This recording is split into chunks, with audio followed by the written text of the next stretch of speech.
Faire cuire du bois tout doucement dans un four fait maison au fin fond d'une forêt anglaise.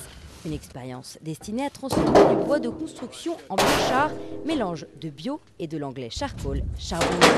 C'est l'une des solutions contre le réchauffement de la planète. Brûler tout simplement des déchets d'usine ou les laisser pourrir relâche du dioxyde de carbone dans l'atmosphère. Mais ce procédé de lente cuisson sans oxygène bloque le carbone dans le charbon pour des centaines d'années, pensent les spécialistes. Nous espérons que dans un certain temps, ceci va devenir une pratique courante dans l'agriculture. Vous ne laissez plus la biomasse en surplus pourrir, comme c'est le cas maintenant, et vous ne la brûlez pas. Vous pouvez faire quelque chose d'utile avec et en tirer un bénéfice à long terme si vous le remettez dans le sol.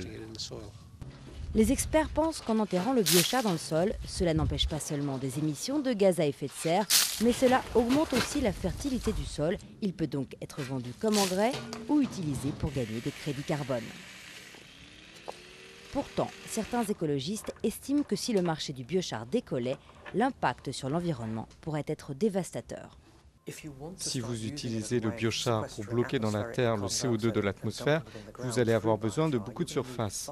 Or, vous ne pouvez pas prendre de la terre cultivable, elle est déjà utilisée pour la production de nourriture. Et vous ne pouvez pas prendre les terres non cultivables non plus. Donc il ne vous reste que les habitats naturels et les écosystèmes. Pour l'instant, les expériences sont réalisées à petite échelle. L'objectif est plutôt de venir en aide aux petites communautés rurales que d'en faire un vaste commerce.